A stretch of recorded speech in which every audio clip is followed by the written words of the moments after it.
हिंदू धर्म के पवित्र ग्रंथों में से एक है श्री भगवत गीता। श्री गीता जी में कुल 18 अध्याय हैं।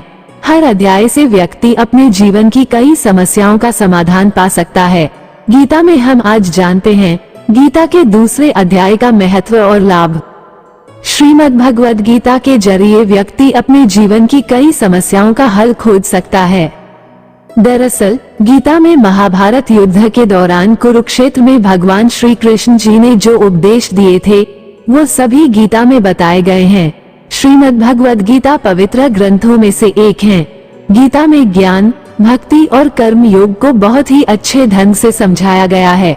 तो आइए जानते हैं गीता के दूसरे अध्याय का महत्व और लाभ। गीता के दूसरे अध्याय का महत्व। श्री नारायण जी बोले, हे लक्ष्मी, दक्षिण देश में एक पूर्ण नाम नगर था।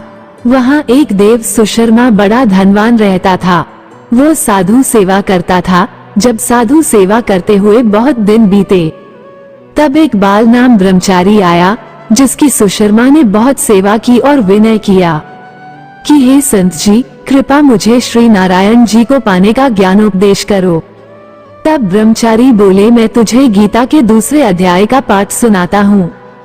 देव सुशर्मा ने कहा कि गीता जी के दूसरे अध्याय को सुनने से कोई आगे भी मुक्त हुआ है?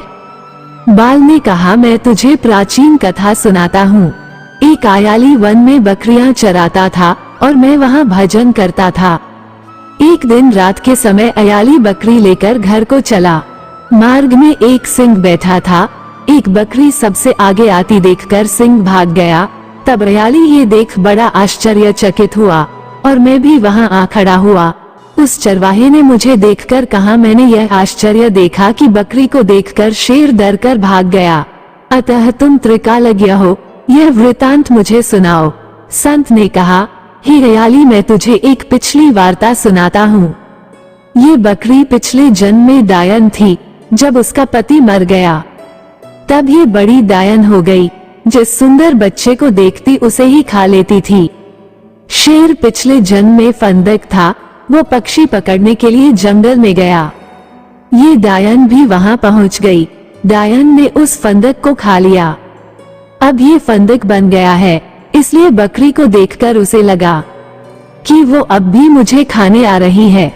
तब अयाली ने कहा कि मैं पिछले जन्म में क्या था? संत बोले, तू पिछले जन्म में चांडाल था। तब अयाली ने कहा कि हे ब्रह्मचारी जी, कोई ऐसा उपाय भी है जिसे कर हम तीनों इस अधम देह से छूटें। तब संत बोले, हम तुम तीनों का उद्धार करते हैं। एक बार सपना, भयानक पर्वत की कंदरा में एक शिला थी। उसमें श्री गीता जी का दूसरा अध्याय लिखा हुआ था। मैंने उन अक्षरों को उस शूल पर देखा था। अब मैं तुम्हें मन, वचन और कर्म एकाग्र करके सुनाता हूँ, आप श्रवण करें। संत ने जब गीता जी के अक्षर सुनाए तो उनको सुनते ही तुरंत आकाश से विमान आए और उन तीनों को विमानों पर बैठाकर बैकुंठ लोक ले गए।